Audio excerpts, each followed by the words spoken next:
Dear learner, a very warm welcome. This one is the lecture 1 in heterocyclic compound. इसमें हम discuss करेंगे classification of heterocyclic compounds के बारे में, nomenclature of heterocyclic compounds, molecular orbital structure of pyrrole, furane and thiopene, and in last resonance structure of pyrrole, furane and thiopene.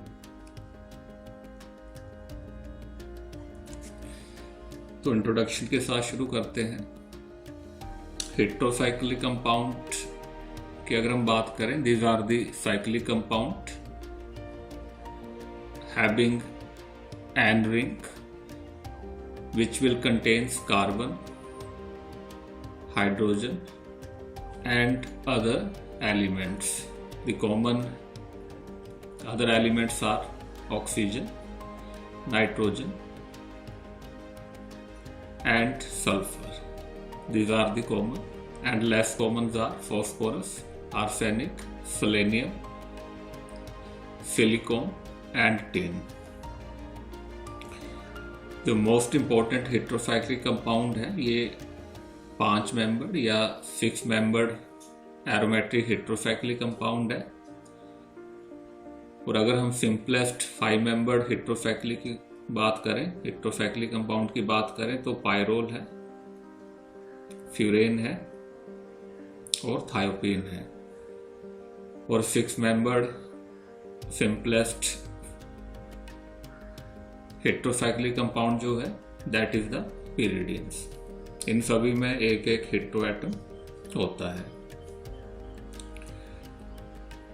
Then classification of heterocyclic compound on the basis of structure and electronic arrangement. जो heterocyclic compound है ये 2 parts में divide किए हुए हैं। First है aliphatic,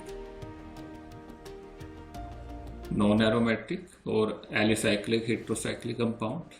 और जो सेकंड कैटेगरी है वो है एरोमेटिक हेट्रोसाइक्लिक कंपाउंड। तो इनके बारे में देखते हैं। एलिफेटिक हेट्रोसाइक्लिक कंपाउंड का मतलब है कि these are the compound which can resemble with cyclic amines, cyclic amide, cyclic ethers and cyclic thioethers. और जो ये एलिफेटिक हेट्रोसाइक्लिक कंपाउंड होंगे they does not contains any double bond. Similarly aromatic heterocyclic compound है, these are the aromatic heterocyclic compound and analogous of benzenes.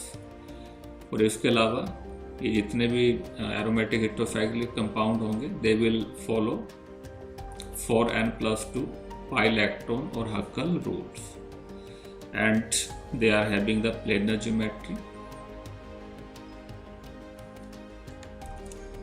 cyclic in nature and having conjugated double bonds. तो aliphatic heterocyclic compound से शुरू करते हैं। जो first 3 है ये 3 membered है heterocyclic compound, aliphatic heterocyclic compound. इसमें नाइट्रोजन है हेट्रो एटम, इसको हम एजिरिडीन बोलते हैं। इसमें ऑक्सीजन है, इसको हम इथाइलिन ऑक्साइड बोलते हैं। And in this case sulphur, इसको हम थाइरेन बोलते हैं। और जो अगले 3 केसेस हैं ये 4 मेंबर्ड हैं। इस केस में ऑक्सीजन है, इसको हम ऑक्सीटेन बोलते हैं। इसमें नाइट्रोजन है, इसको हम एजिटिडीन बोलते हैं। इसमें सल्फर है, इसको हम थायोटेन बोलते हैं। ये 2 केसेस हैं 5 मेंबर्ड एलिफेटिक हेट्रोसाइक्लिक कंपाउंड के। इसमें ऑक्सीजन है, इसको हम टेट्राहाइड्रोफ्यूरॉन बोलते हैं। यहाँ पर नाइट्रोजन है, इसको हम पायरोलिडीन बोलते हैं। और ये अगले 3 केसेस हैं 6 मेंबर्ड एलिफेटिक हेट्रोसाइक्लिक कंपाउंड्स के। इसमें 2 ऑक्सीजन हैं, इसको हम 1,2-डाइऑक्सेन बोलते हैं। इसमें भी 2 ऑक्सीजन है, इसको हम 1,4-डाइऑक्सेन बोलते हैं। इसमें पोजीशन नंबर 1 है, पोजीशन नंबर 2 है, इसमें पोजीशन नंबर 1 है, पोजीशन नंबर 4 है। सिमिलरली जो लास्ट केस है इसमें नाइट्रोजन हेट्रोएटम है, इसको हम पिपरिडीन बोलते हैं। तो ये कॉमन एग्जांपल है एलिफेटिक हेट्रोसाइक्लिक कंपाउंड्स के। अगला जो हमारा है that is aromatic heterocyclic compound. जो फर्स्ट फ्यू केसेस है दे आर दी 5 मेंबर्ड। इसमें ऑक्सीजन है जिसको हम फ्यूरेन बोलते हैं, सल्फर, थायोपीन, इसमें नाइट्रोजन है इसको पायरोल बोलते हैं। इसमें 2 हेट्रोएटम है, सल्फर एंड नाइट्रोजन, इसको थायाजोल बोलते हैं। इस केस में भी 2 है, बोथ आर नाइट्रोजन, इसको हम अमीडाजोल बोलते हैं। इस केस में 3 है, इसको हम ऑक्फा डाईएजोल बोलते हैं। In this case oxygen and nitrogen, इसको हम आइसोऑक्सोल बोलते हैं। इसमें भी 2 हेट्रोएटम है, ऑक्सीजन और नाइट्रोजन, इसको हम ऑक्साजोल बोलते हैं। In this case again 2 nitrogen, इसको हम अमीडाजोल बोलते हैं। In this case again 2 nitrogen and it is called pyrazole. Sulphur nitrogen, it is called isothiazole. और जो लास्ट के 3 केसेस हैं ये 6 मेंबर्ड हैं। In this case heteroatom is nitrogen, इसको हम पिरिडीन बोलते हैं। इसमें 2 नाइट्रोजन एटम, इसको पायराजीन हम बोलते हैं। इसमें भी 2 नाइट्रोजन है, इसको पायरामिडीन बोलते हैं। जो अगला केसेस है ये भी एरोमेटिक हेट्रोसाइक्लिक कंपाउंड्स है, और इसमें क्या है कि जो हमारे सिंगल और 1 मेंबर्ड हेट्रोसाइक्लिक कंपाउंड्स थे they are fused with the benzene ring. तो फर्स्ट केस है क्यूनोलिन्स का, इसमें जो पिरिडीन है that is attached with 1 benzene ring, fused है, कंडेंस्ड है। सिमिलरली इसमें भी जो पिरिडीन है that is fused with the 1 benzene ring, और ये अलग कार्बन के साथ अटैच्ड है, इसको आइसोक्विनोलिन हम बोलते हैं। इस केस में जो फ्यूरेन है that is attached with the benzene ring, इसको हम बेंजाफ्यूरेन बोलते हैं। एंड इन दिस केस जो अमीडाजोल है it is fused with this benzene, so इसको हम बेंजीमिडाजोल बोलते हैं। So it is all about a simple classification of aliphatic and aromatic heterocyclic compounds.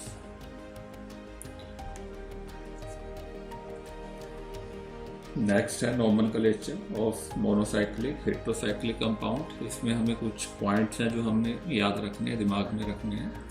जो फर्स्ट है कि जो रिंग का साइज है इसको हम इंडिकेट करते हैं एक स्टेम के साथ, ठीक है, इसको हम स्टेम बोलते हैं कि रिंग का साइज कितना है। फिर इसके बाद जो सफिक्स है, सफिक्स लास्ट में ऐड होता है स्टेम के साथ, और ये डिपेंड करता है कि जो रिंग है उसमें नाइट्रोजन है या नहीं है, और रिंग सैचुरेटेड है या अनसैचुरेटेड है। फिर इसके बाद हम प्रीफिक्स ऐड करते हैं, प्रीफिक्स ऐड होता है स्टेम से पहले, और ये डोनेट करता है कि हेट्रोएटम क्या प्रेजेंट है रिंग में।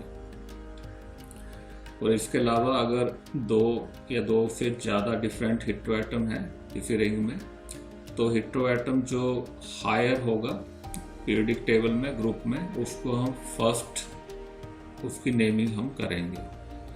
जैसे अगर ऑक्सीजन और नाइट्रोजन दोनों है तो इसमें क्या है कि जो ऑक्सीजन है that is higher in the periodic table, तो इसको हम पहले लिखेंगे जब भी हम नोमेनक्लेचर करेंगे।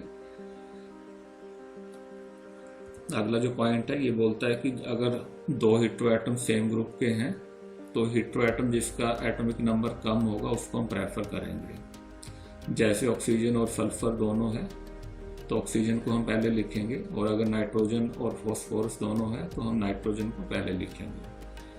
तो हमारा सीक्वेंस ये रहेगा, तो ऑक्सीजन को हम पहले लिखेंगे, फिर सल्फर को, फिर नाइट्रोजन को, देन फॉस्फोरस, और लास्ट में आएगी वाली सिलिकॉन्स की। और जब भी हम कंप्लीट नेमिंग करें हेट्रोसाइक्लिक कंपाउंड की तो प्रीफिक्स को हम पहले लिखेंगे, देन टर्न आएगी स्टेम की, और लास्ट में हम सफिक्स को ऐड करेंगे। और इसमें हमने एक बात का याद रखना है कि जब भी हम नेमिंग करें तो जो टर्मिनल ए है प्रीफिक्स की, उसको हमने ड्रॉप करना है फाइनल जो नेम है हमारा हेटेरोसाइक्लिक कंपाउंड्स का। तो जो फर्स्ट टेबल है इसमें हमने हेटेरो एटम्स के बारे में बताया हुआ कि प्रीफिक्स हम क्या ऐड करेंगे। अगर ऑक्सीजन है तो हम ऑक्सा वर्ड यूज करेंगे, अगर सल्फर है तो हम थाया वर्ड यूज करेंगे, अगर नाइट्रोजन है तो हम एजा वर्ड यूज करेंगे, अगर फॉस्फोरस है तो हम फॉस्फा वर्ड यूज करेंगे, और अगर बोरोन है तो हम बोरा वर्ड यूज करेंगे। इसमें क्या करना है कि जो ए है वो हमने ड्रॉप करनी है फाइनल जो हमारा नेम होगा। फिर बारी आती है स्टेम और सफिक्स की। तो स्टेम हमें रिंग साइज के बारे में बताएगा। अगर 3 है तो आई हम यूज करेंगे, अगर 4 है तो 8 हम यूज करेंगे, 5 है तो ऑल हम यूज करेंगे, 6 है तो आइन हम यूज करेंगे, और अगर 7 है तो एप हम यूज करेंगे। अब नाइट्रोजन हमारे रिंग में है या नहीं है। अगर नाइट्रोजन हमारे रिंग में है तो हमने ये भी देखना है कि सैचुरेटेड है या अनसैचुरेटेड है। अगर सैचुरेटेड है तो हमने ये सफिक्स यूज करना है आयरीन, 8, ऑल, इन एंड एपिन्स। अगर हमारा रिंग का साइज 3, 4, 5, 6, 7 है।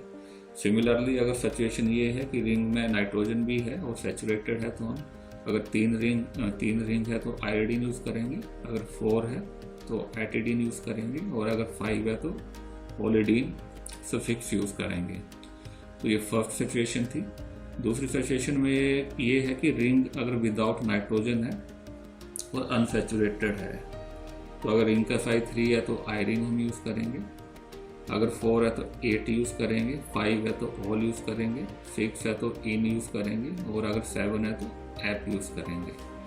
सिमिलरली रिंग अगर विदाउट नाइट्रोजन है और सैचुरेटेड है तो हम आयरन यूज करेंगे, अगर रिंग का साइज 3 है एटेन यूज करेंगे, अगर रिंग का साइज 4 है 5 यूज करेंगे, अगर रिंग का साइज 5 है तो ऑल एन यूज करेंगे, और अगर रिंग का साइज 6 है तो एन यूज करेंगे, और अगर रिंग का साइज 7 है तो इपेन यूज करेंगे। तो कुछ एग्जांपल्स हम कंसीडर करेंगे। फ्यूरेन है, this is the common name. इसमें हेटेरो एटम ऑक्सीजन है तो हम ऑक्सा यूज करेंगे, ए हमने ड्रॉप कर दिया है, और इसमें जो सफिक्स हमने यूज करना है वो हमने ऑल यूज करना है, क्योंकि ये 5 मेंबर्ड अनसैचुरेटेड कंपाउंड है।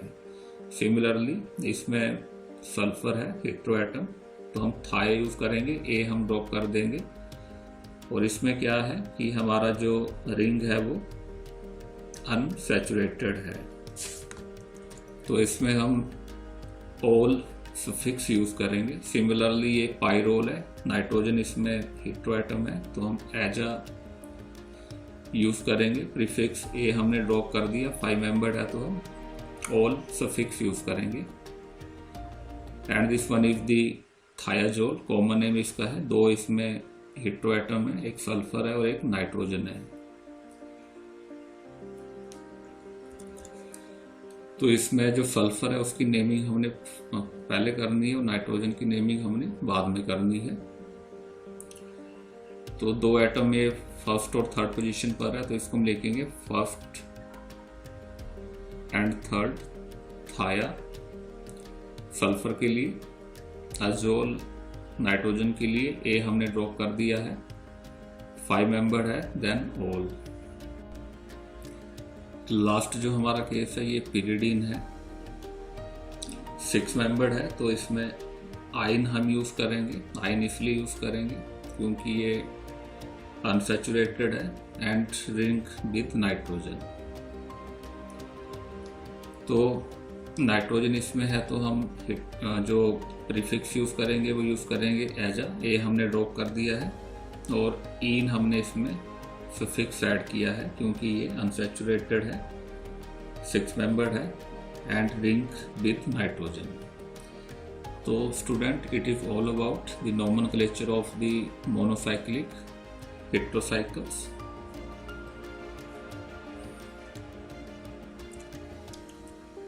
अगला जो हमारा टाइटल है structure of pyrrole, furan and thiophenes. तो सबसे पहले जब भी हमने इनकी नंबरिंग करनी है तो हमने हेटेरो एटम से शुरू करना है। हेटेरो एटम को हमने नंबर 1 देना है और फिर हमने एंटी क्लॉकवाइज हम चलेंगे। तो इस कार्बन को नंबर 2 देंगे, then number 3, number 4 and number 5। Similarly बाकी के केस में भी हम ऐसे ही करेंगे। हेटेरो एटम को हमने नंबर 1 दिया है और जो बाकी के जो कार्बन है उनको हमने एंटी क्लॉकवाइज उनकी नंबरिंग करनी है। तो ये फ्यूरेन है and this one is the thiophenes and this one is the pyrrole. ये 5 मेंबर्ड हेटेरोसाइकिल है। अब इन हेटेरोसाइकिल की ये खासियत है कि जितने भी ये कंपाउंड है they will give reaction of conjugated dienes. तो अगर यहां से हम इसको काट दें तो जो रेस्ट ऑफ द पोर्शन है, ऊपर वाला जो पोर्शन है, हमें ये डाइईन्स की तरह दिखेगा। डाइईन्स में क्या होता है कि जो 2 डबल बॉन्ड है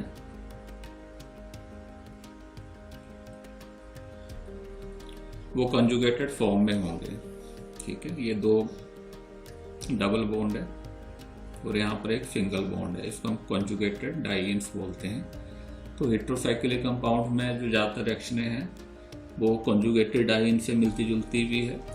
इसके अलावा जो पायरोल है ये अमीन्स की रिएक्शन भी देता है।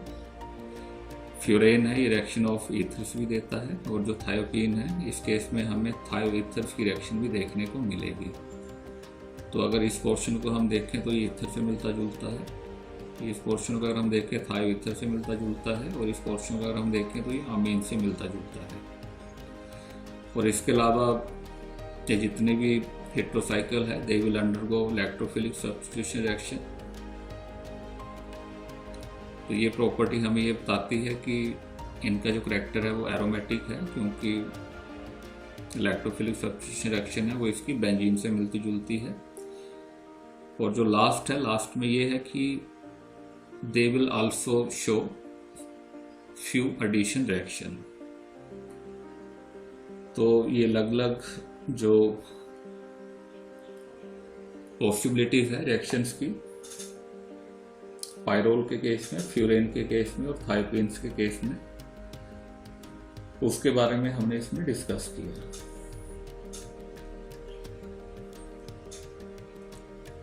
अब अगला जो हमारा टॉपिक है वो है molecular orbital structure of the pyrrole. तो पायरोल में क्या है, पायरोल में एक नाइट्रोजन है और 4 इसमें कार्बन है। तो इसकी हाइब्रिडाइजेशन हम देखेंगे।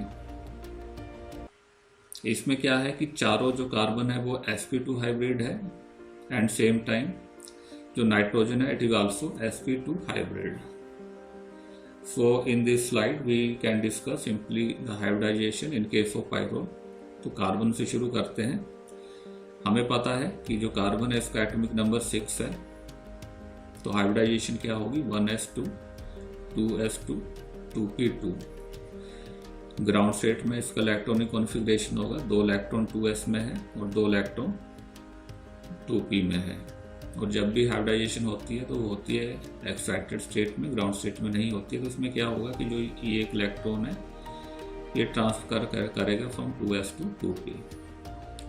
तो ये हमारा इलेक्ट्रॉनिक कॉन्फ़िगरेशन रहेगा एक्साइटेड स्टेट में। अब इसमें हाइब्रिडाइजेशन होगी तो क्या होगा कि जो ये 3 ऑर्बिटल है they will undergo hybridization, sp2 hybridisation.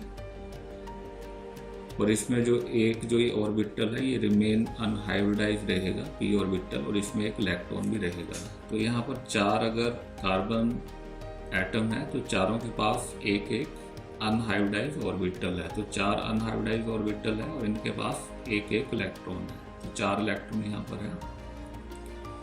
Same time nitrogen है, it will also undergo sp2 hybridization. तो इसमें देखते हैं कि क्या हो रहा है। एटॉमिक नंबर इसका 7 है, 1s2 2s2 2p3। तो ग्राउंड स्टेट में इसका इलेक्ट्रॉनिक कॉन्फ़िगरेशन क्या होगा, 2 इलेक्ट्रॉन है 2s ऑर्बिटल में, 3 इलेक्ट्रॉन है 2p ऑर्बिटल में। और जब भी हाइब्रिडाइजेशन होगी तो होगी एक्साइटेड स्टेट में। इसमें क्या होगा कि जो ये इलेक्ट्रॉन है ये शिफ्ट कर जाएगा 2s से 2p में। अगले स्टेप में ये होगा कि ये 3 ऑर्बिटल टेक पार्ट करेंगे हाइब्रिडाइजेशन में, इन द sp2 हाइब्रिडाइजेशन, और जो ये लास्ट p ऑर्बिटल है ये रिमेन अनहाइब्रिडाइज रहेगा। अब इसमें क्या है, यहाँ पर 2 इलेक्ट्रॉन है, एक पेयर है इलेक्ट्रॉन्स का जो ये कंट्रीब्यूट करेगा। तो 4 इलेक्ट्रॉन कंट्रीब्यूट कर रहे हैं ईच कार्बन एटम, और 2 इलेक्ट्रॉन कंट्रीब्यूट कर रहा है नाइट्रोजन ऑफ द पायरोल। तो टोटल इलेक्ट्रॉन कितने हुए, 6 इलेक्ट्रॉन हुए। तो हम ये बोल सकते हैं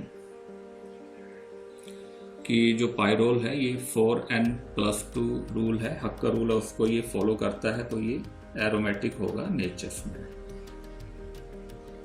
तो इसकी स्ट्रक्चर के बारे में देखते हैं। यहाँ पर ये 4 कार्बन है और चारों कार्बन के पास एक एक अनहाइब्रिडाइज ऑर्बिटल है और इसके पास एक एक इलेक्ट्रॉन है। एंड सेम टाइम नाइट्रोजन के पास भी एक अनहाइब्रिडाइज ऑर्बिटल है और इसके पास जो है वो 2 इलेक्ट्रॉन है। अब क्या होगा कि जो ये अनहाइब्रिडाइज ऑर्बिटल है they will undergo side wise overlapping, और यहाँ पर रिंग बनेगा below and above the planes. तो ये डीलोकलाइजेशन है इन ऑर्बिटल्स की, और इसकी वजह से जो पायरोल है ये एरोमेटिक होगा करैक्टर में। तो यहाँ पर अगर हम देखेंगे तो हमें 2 तरह के कार्बन एटम्स मिलेंगे। अगर इस कार्बन एटम की हम बात करें, ये दूसरे कार्बन से जुड़ा है और इस तरफ ये नाइट्रोजन से जुड़ा है एंड सेम टाइम एक हाइड्रोजन से भी जुड़ा है। तो यहाँ पर 3 सिग्मा बॉन्ड है। और अगर हम इस कार्बन की बात करें तो ये अलग तरह का है, ये इस कार्बन से जुड़ा है और इस कार्बन से जुड़ा है और एक हाइड्रोजन से जुड़ा है। यहाँ पर भी 3 सिग्मा बॉन्ड है। तो ये मॉलिक्यूलर ऑर्बिटल स्ट्रक्चर था पायरोल का।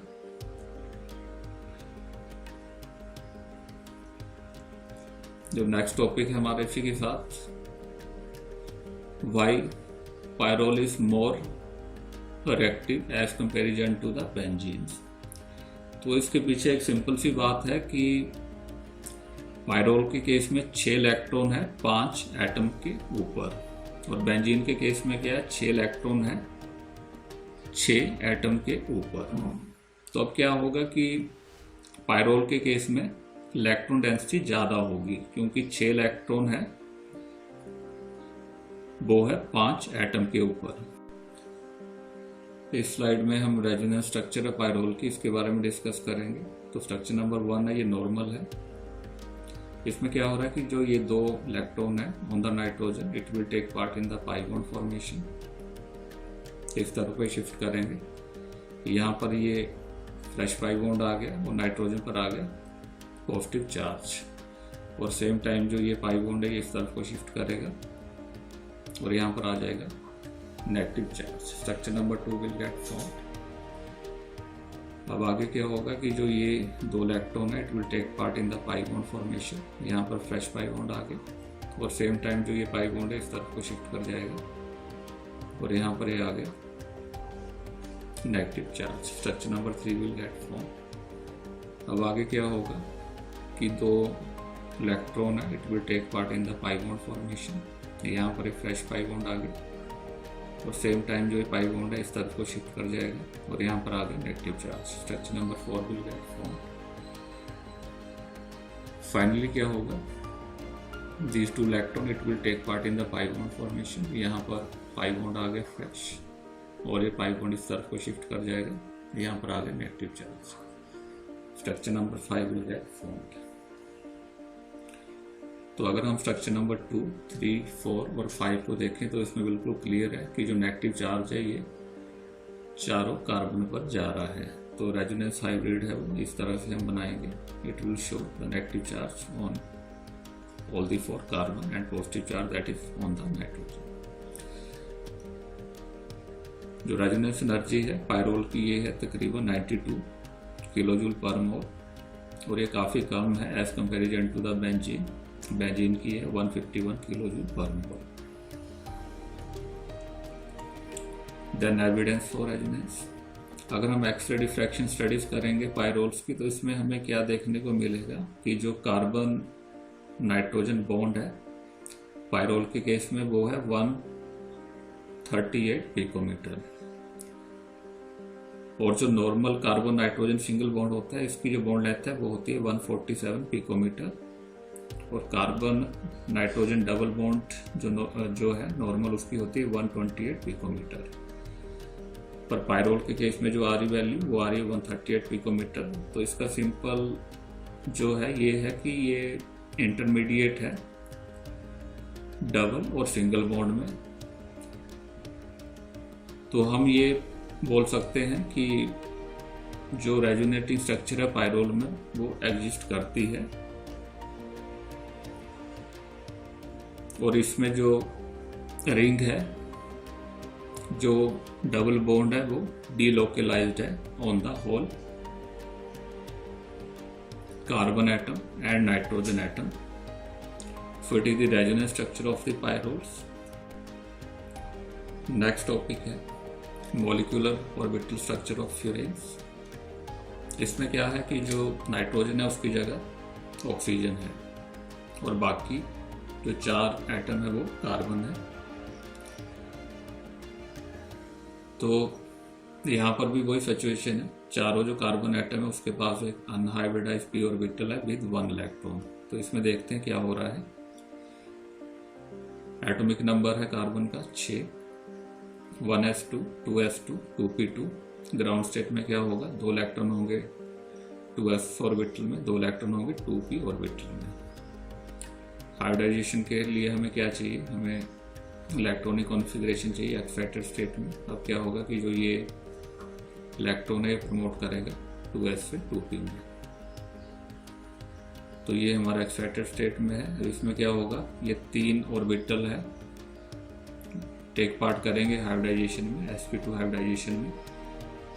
और ये एक ऑर्बिटल है, ये रिमेन रहेगा अनहाइब्रिडाइज विद 1 इलेक्ट्रॉन। तो यहाँ पर 4 कार्बन एटम है तो 4 इलेक्ट्रॉन कंट्रीब्यूट करेंगे। सिमिलरली ऑक्सीजन है, इसका एटॉमिक नंबर 8 है। ग्राउंड स्टेट में 2 इलेक्ट्रॉन होंगे 2s में, 4 इलेक्ट्रॉन होंगे 2p में। तो इसमें क्या हो रहा है कि जो ये एक इलेक्ट्रॉन है ये प्रमोट हो रहा है from this part two this part, and this one is the electronic configuration in the excited state. अब आगे क्या होगा, ये 3 ऑर्बिटल टेक पार्ट करेंगे हाइब्रिडाइजेशन में इन द sp2 हाइब्रिडाइजेशन। और एक जो ऑर्बिटल है that is remain unhybridised with a pair of electron. ठीक है, इसमें 2 इलेक्ट्रॉन होंगे। तो यहाँ पर 4 इलेक्ट्रॉन कंट्रीब्यूट कर रहा है कार्बन, ईच कार्बन, और 2 इलेक्ट्रॉन कंट्रीब्यूट कर रहा है ऑक्सीजन। तो टोटल इलेक्ट्रॉन हुए 6। तो हम बोल सकते हैं कि फ्यूरेन है, ये भी 4n+2 हब का रूल फॉलो करता है, एरोमेटिक है नेचर में। मॉलिक्यूलर ऑर्बिटल स्ट्रक्चर इसकी देखते हैं।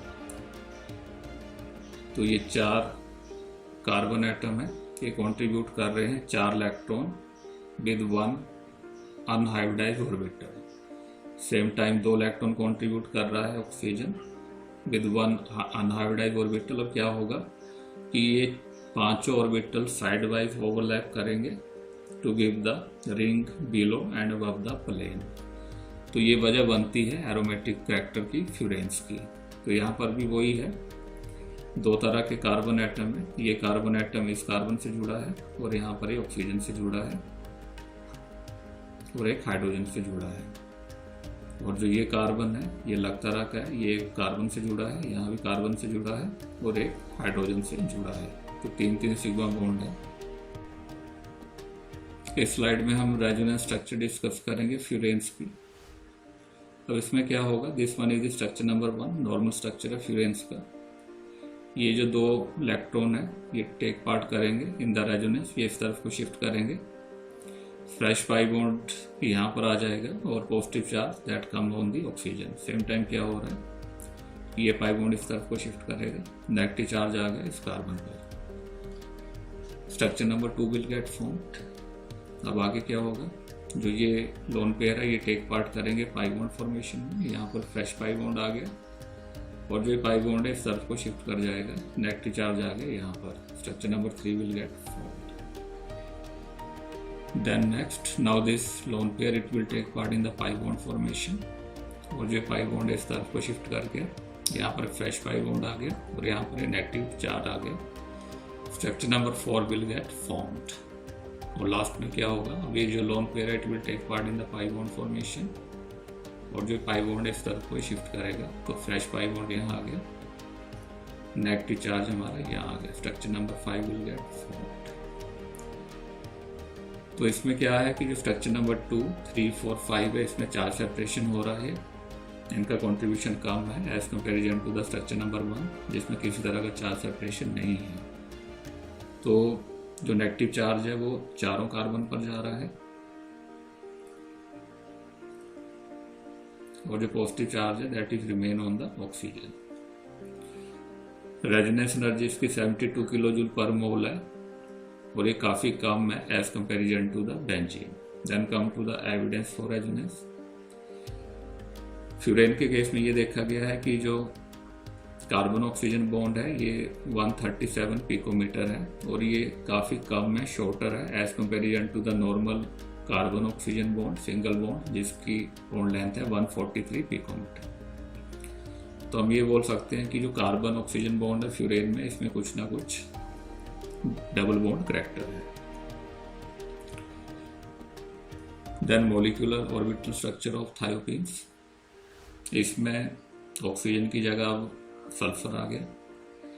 यहाँ पर भी 4 कार्बन एटम है, चारों कार्बन एक अनहाइब्रिडाइज्ड पी ऑर्बिटल कंट्रीब्यूट करेंगे एक इलेक्ट्रॉन के साथ। तो देखते हैं इसमें hybridisation.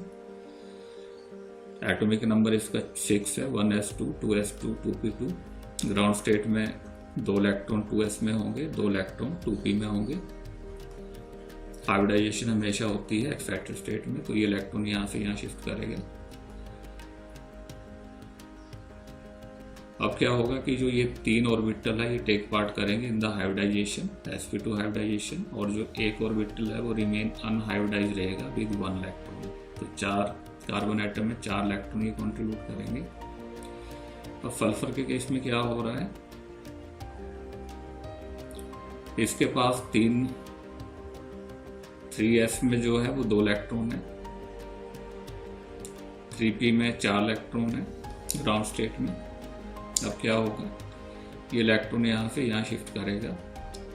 So this one is the electron configuration in the excited state. अब ये 3 ऑर्बिटल टेक पार्ट करेंगे in the hybridisation, sp2 hybridization, और जो ये ऑर्बिटल है that is remain in the unhybridised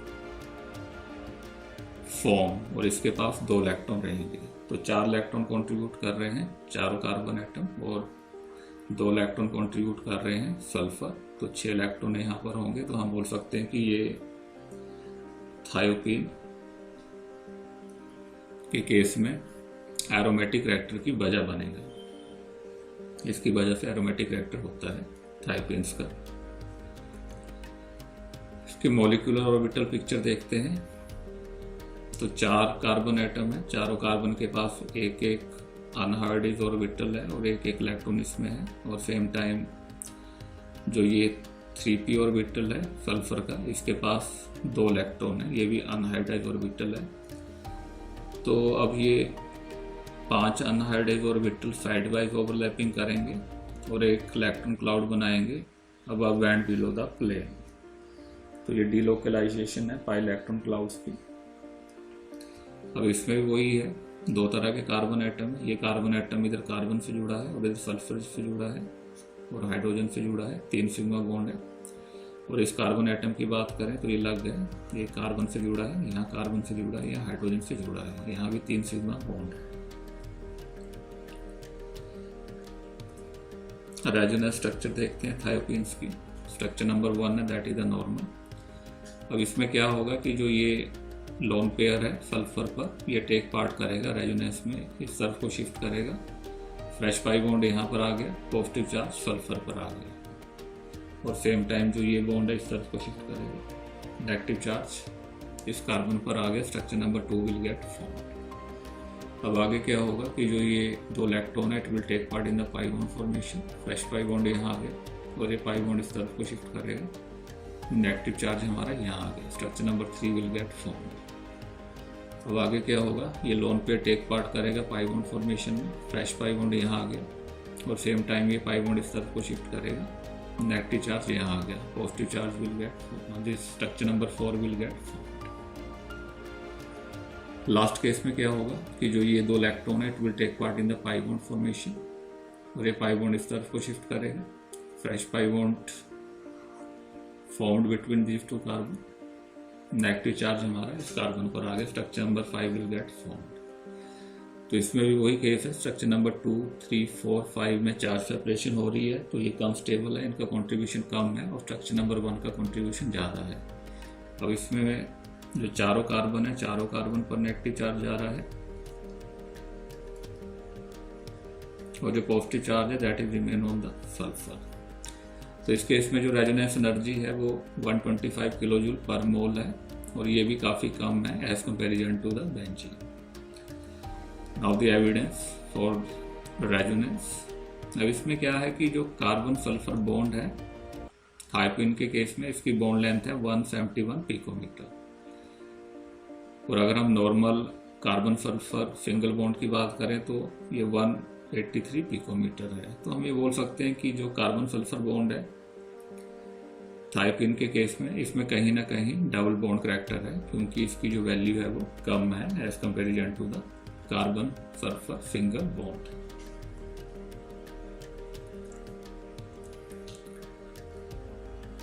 तो अगर इन तीनों की मॉलिक्यूलर ऑर्बिटल पिक्चर को हम कंपेयर करें, इन तीनों में ही एक एक हेटेरो एटम्स हैं, नाइट्रोजन, ऑक्सीजन, सल्फर और 4 कार्बन एटम्स हैं। तो इनकी मॉलिक्यूलर ऑर्बिटल स्ट्रक्चर है वो मिलती जुलती है।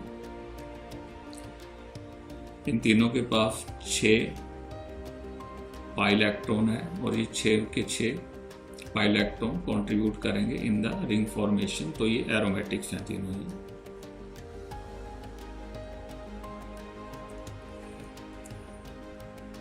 Then relative aromatic character of pyro, furane and thiopenes। तो इसमें जो एरोमेटिक करैक्टर है फ्यूरेन के केस में कम है और थायोपीन के केस में मैक्सिमम है और पायरोल इन दोनों के बीच में है। अब इसके पीछे क्या कारण है, अगर हम रेजोनेंस एनर्जी की कंपेयर करें तीनों की तो सबसे कम रेजोनेंस एनर्जी फ्यूरेन्स की है और थायोपीन की सबसे ज्यादा है। तो ये वजह बनता है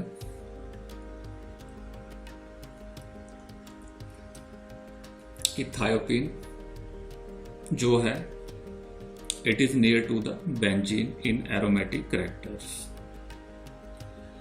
और अगर in terms of electron activity हम कंपेयर करें तो ऑक्सीजन की इलेक्ट्रॉन एक्टिविटी ज़्यादा है। तो इसमें क्या होगा कि जो इलेक्ट्रॉन क्लाउड होगा ये नियर टू ऑक्सीजन होगा, यहाँ पर इलेक्ट्रॉन एक्टिविटी कम है। सल्फर की इलेक्ट्रॉन एक्टिविटी सबसे कम है। तो सल्फर में हम बोल सकते हैं कि जो इलेक्ट्रॉन क्लाउड होगा वो बेंजीन रिंग पर होगा।